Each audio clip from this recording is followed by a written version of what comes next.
Hi, everybody. Welcome back to TalentED, where we explore talent, leadership, and education. I'm your host, Dr. Eric Skanson, and today we have a truly exceptional guest. I'm so excited for you to meet Dr. Mary Hemphill.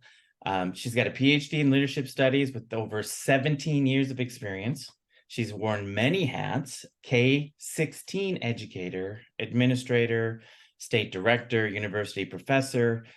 She has impacted nearly 40,000 leaders worldwide. I want you to take that number in for a second, everybody, because it's truly transformational. Uh, as the CEO and founder of Limitless LLC, she's committed to igniting the leader within all of us, breaking down those limiting beliefs and paving the way for positive global impact. So, Mary, it is such an honor to have you today on Talented Ed. Tell us a little bit about yourself. Absolutely. First of all, thank you so much, Eric. It's wonderful to be here. Again, my name is Dr. Mary Hemphill. I am a learner and a leader. I call myself an edupreneur because I've spent almost 20 years as a former teacher, assistant principal, state director, and chief academic officer. But now I have the awesome opportunity to stand beside leaders, whether at the school level, district level, corporate level, to really understand how can we get the most out of our learners, how can we get the most out of our leaders to tap into their limitless potential. So I'm just excited to walk now in this intersection of empowerment and education in my company, and so excited to be here with you, Eric, and all of your amazing community members. Yes, thank you, thank you. Well, like I said, I have been looking forward to this conversation for a while after I first met you, just because you're so engaging and so enlightening. And I think part of that is you have such a great experience. And um, Dr. Hemphill, your career spans over 17 years. We talked about that, and it covers a broad range of roles in education and leadership. Can you share with us maybe just like even a pivotal moment that shaped your focus on fusing education and empowerment and leadership together? Because I mean, that's what I'm feeling from you. Absolutely. And I appreciate this question. And even when I was trying to really think about what would be one moment in my career, I think that when you start to put together the opportunities and experiences, particularly as a school leader, you start to kind of see how your experiences with students and parents and community sort of breadcrumbed into these wonderful moments where you decide, okay, here's the moment where I can either step into who I am and who, I've been called to be. I had in my career had not only come from a low performing school. And I think that's really important because when you're a student in a low performing school and then you go back to teach in that same community, you understand that the things you say, the decisions you make, and the ways that you impact students matter because students are not like Snapchat. They don't have a filter. They know when you're there for them. They know when you have the best intentions. And so, throughout my career, not only being called to and recruited to lead low performing schools, we had to figure out myself, a lot of times my assistant principal, and every single time my students, how are we going to ensure that we maximize this school year? So there were days that were tough. There were days that were hard. There were days that we celebrated. But I'll tell you, the one moment where it really came to fruition for me, I was on vacation in Mexico and I was trying to let my family know that I had arrived safely. I couldn't get a signal. And all of a sudden, I step out into the lobby of the resort and my phone rings and it's Raleigh, North Carolina, a 919 number. And I'm thinking, who could be calling me from Raleigh? And Eric, I stepped over to like a palm tree, literally like trying to get a signal. It was the lieutenant governor and his educational cabinet. And he said, "Hi, is this Dr. Mary Hemphill?" I was like, "Yes, who is this?" And he's like, "This is the lieutenant governor of North Carolina." Eric, I thought it was a prank call. So I was like, "Yes, sir. Like, how can I help you?" He tells me that they're bringing computer science and innovation initiatives to the state of North Carolina for the first time for the curriculum. And he wanted me to lead the charge. And I remember telling him, I said, "Sir, I'm not a computer scientist. That's not really my background." And he said, "I don't want you because you're a computer scientist. I want you because you're a problem solver. Been following your career and every single entity or environment you've had the opportunity to be in, you have figured out how to transform the lives there. And that's what we want in Raleigh." So, Eric, I don't say this one moment. I think it's breadcrumbing into those moments where you find that your leadership, your empowerment, and your education can come together, and it can actually give you something limitless that you didn't even see in yourself. And that's really what started this work. Now, I've had the opportunity to lead 1.9 million children across the state. Had the opportunity to work with over 80 content and curriculum specialists to design the curriculum and academics for the state. But more importantly, in every single one of those rooms, I'm always asking myself, where are we missing the mark? Where are there some gaps? Where is there potential that we haven't tapped into yet? Because somebody did that for me, and that's why I'm sitting in this room. Amazing story, Mary. That was pretty impressive. I love it. Uh, with that extensive experience. I mean, we talked earlier in your introduction that you've impacted close to 40,000 Mm. educational and corporate leaders.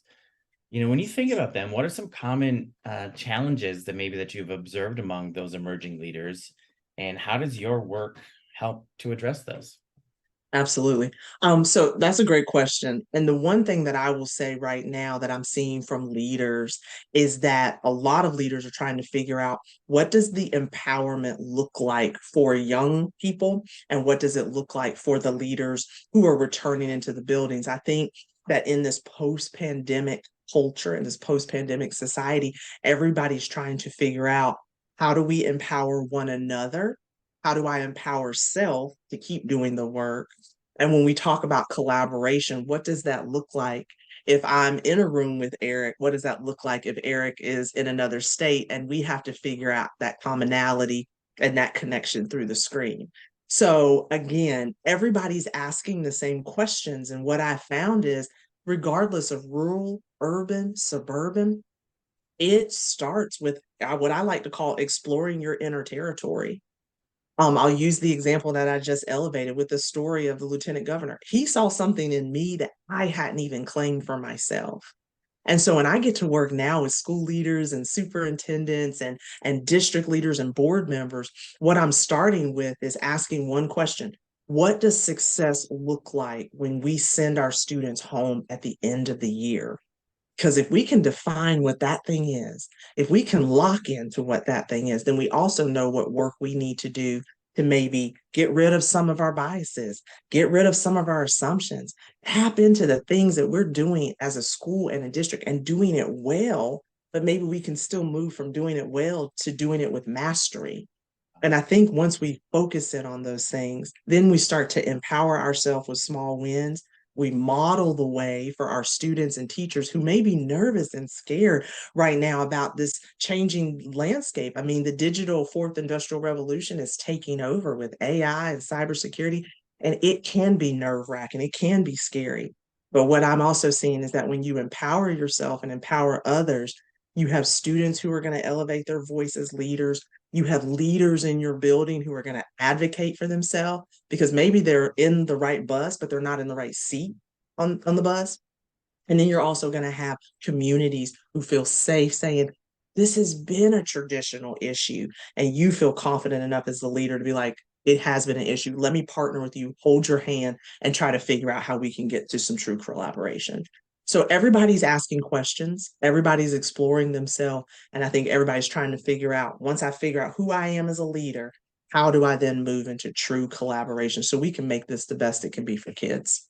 Well, I love the algorithms that you just put forward about like who's involved, how do you empower people. Um, Mhm. we don't do enough of that. We don't ask the people in the room. We don't. Yeah. You know, I've had this working theory for a long time around ed leaders, and the weight is too much to shoulder. Mm. Like we need to talk Mhm. about how do we bring other people into the conversation so that we can Yes. move initiatives forward so that they don't stall out. I'm going to zero in just a second on a pattern I picked up in some of your answers. You talk a Okay. lot about students and empowering Yes. students. Uh, Rumor has it you have a wonderful little book that kind of talks about this, Mary. Can you give us just a little preview of your thoughts? Sure. Empowering Absolutely. Absolutely. And Eric, I appreciate you elevating this because I say this all the time. I believe students are the American public heroes that we've been waiting on in schools. So, a lot of times when we start to think about this work of education, we are one of the only industries that has not put the client in front of the services and products we provide, right? So, like for instance, you go to book a flight, or you go and book a hotel, or open a bank account. Before you get home, there's a customer satisfaction survey to say, did we give you everything you needed? Were the amenities great? Do you want to shout out somebody for great service? But in education, I've always said that our students have long been on the menu instead of being at the table. And so, in this work of transformation that I've been called to do, one of the things that we've created is the 1 minute meeting. A lot of times, when you're looking at how much time you have in a school year, the most precious commodity you have is time. And I was asked to go to a school that had just been named a failing school by the state. Eric, we were 22% proficient in ELA, 19% proficient in math. So we needed to do something for the morale, for the culture, just simply to ensure that people were coming back in with a hope. So I said to my assistant principal, what if we asked every student in the building specific questions and just spent 1 minute with them, and then use their words to create our school improvement plan, our strategic goals, focus our professional development. And so with these three questions, again, we have 450 students.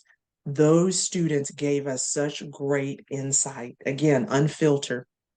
I would ask questions like, what's your greatest challenge this 9 weeks? I had a little fourth grader. She said, Tommy. I was like, what? What's happening with Tommy? She said, Tommy has been copying off my math test. He's been kicking me underneath the desk. And so we were able to partner with this young lady and Tommy to bring resolution to this idea that, again, her voice mattered. We were able to help Tommy. So it was a win-win situation.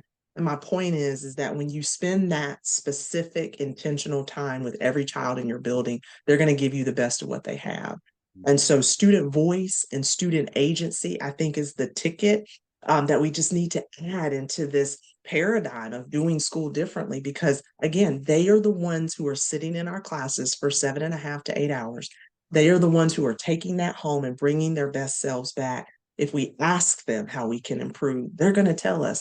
But there's also a process and a system. My grandmother always used to say, Mary, put feet to your words. So we have to put feet to our students' words, and they will unlock some of those questions that we've been asking. With this process in that particular school, we were able to move our school from an F school to a B school in 2 years. And I tell everybody we were able to do it because we brought invited students to the table and then gave them a voice in the process. Why do you think we don't listen to them, or I even think them, right? Like what, like why are they left out of the conversation? I think a lot of times is because we have to have the courage to be able to battle the traditional norms of the way we've done school, right? Even though we've talked about it, we've said, don't be the sage on the stage. We've said, make sure you're inviting students into the learning process. And then we love the term student-centered learning. But again, I think that the nervousness is, oh my gosh, what would truly happen if our students actually know more than us? If our students ask us a question and we don't know the answer to? Just historically, we haven't engaged them at that level. And so the fact of the matter is, and we're seeing this with Gen Z, we're seeing this across social media, our students have something to say. And so when we actually have the courage to be able to listen, I think we can start to shift some of these historical paradigms where learning is not happening to them, it's happening with them. And that is a mindset shift that requires courage because it's a risk, but it's a risk I don't think that we can afford not to take.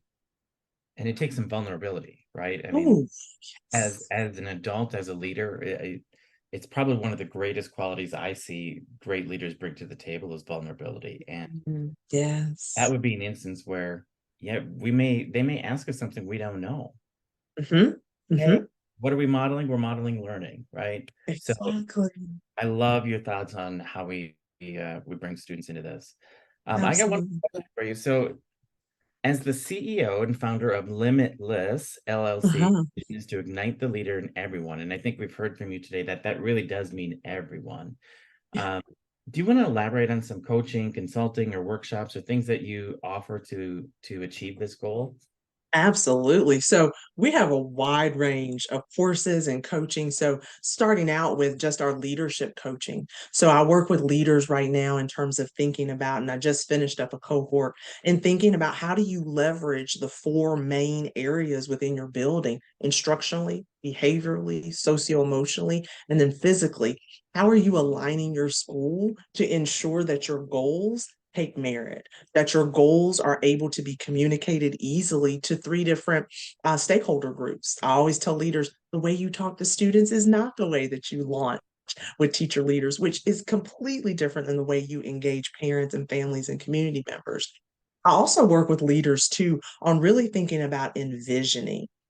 When a leader has a strong vision and can understand how those stakeholders are going to play into that, then you're able to bring key ambassadors to the table.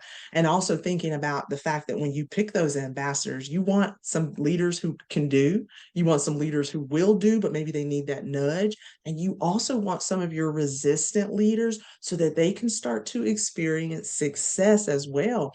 A lot of times, in what we're seeing now, in this great resignation, is that great top tier talent is leaving. So I talk to and work with districts and superintendents on developing your true tech north.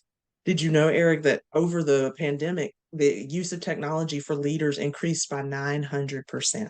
Wow, no, that makes sense though. That It does. So when uh, you start thinking about devices, learning management systems, all of that, I help leaders really curate what does your true tech north as a district look like? When you walk into a school, what is mastery, what is achievement, really, and a credibility and accountability around tech look like?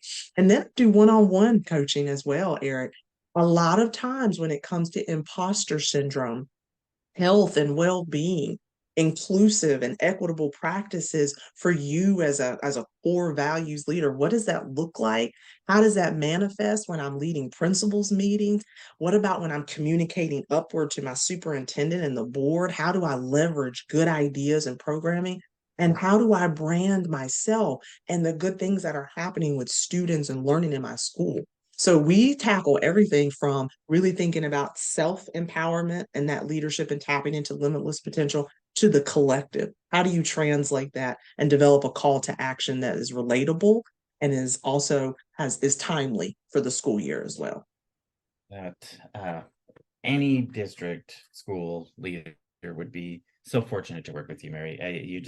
You're so engaging, and I love your passion and your limitless potential. But Thank you. I'm honored. I wanna switch gears for a second, Okay. and get into some other types of questions for you. So Okay. you're gonna have to open your mind to these questions. Okay. And I hope I have you just a tiny bit nervous and anxious with these questions. So,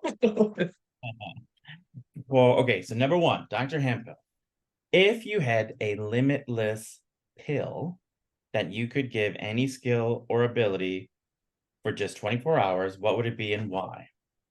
ooh, a limitless pill. I will say if I had a limitless pill, it would be for clarity. And I think it's because the noise of the past few years, notifications, social media, just all of this has gotten in the way of people just truly being able to live in their passions and their gifts. And if I had that pill of clarity, I would be able to see the leaders that I work with and understand fully what's their vision for success and what's keeping that, like what's the barrier that's standing in their way from getting that. I would love clarity to be able to see leaders in that light. Okay, well, we're gonna keep on this theme of limitless. You Okay.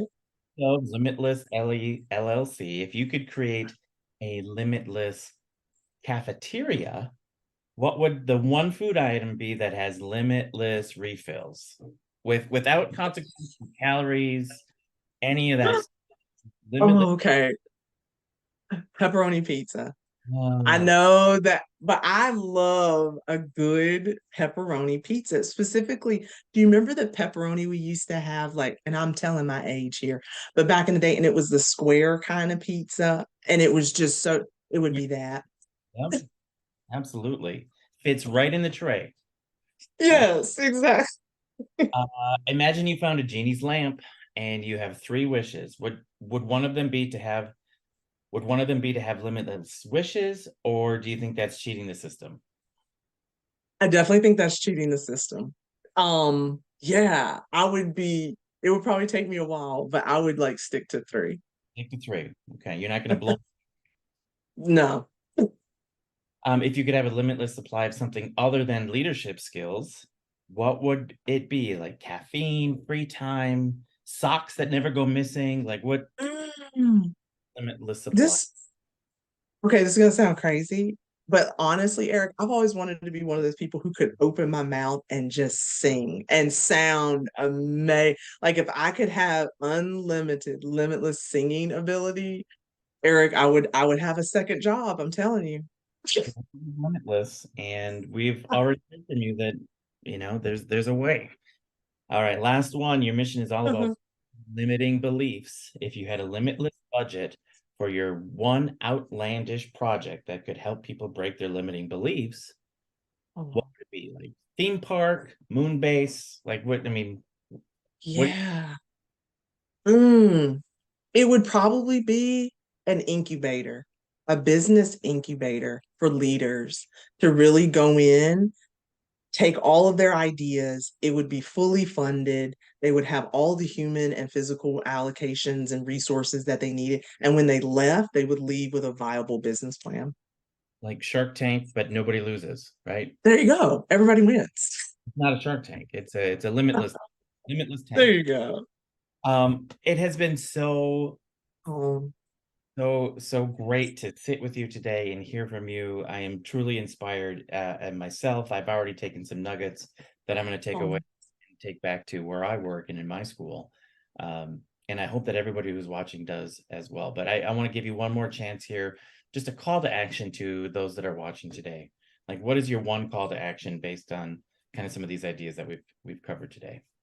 Absolutely. My one call to action would be for leaders to simply tap in and lock in on the reason why we started this work.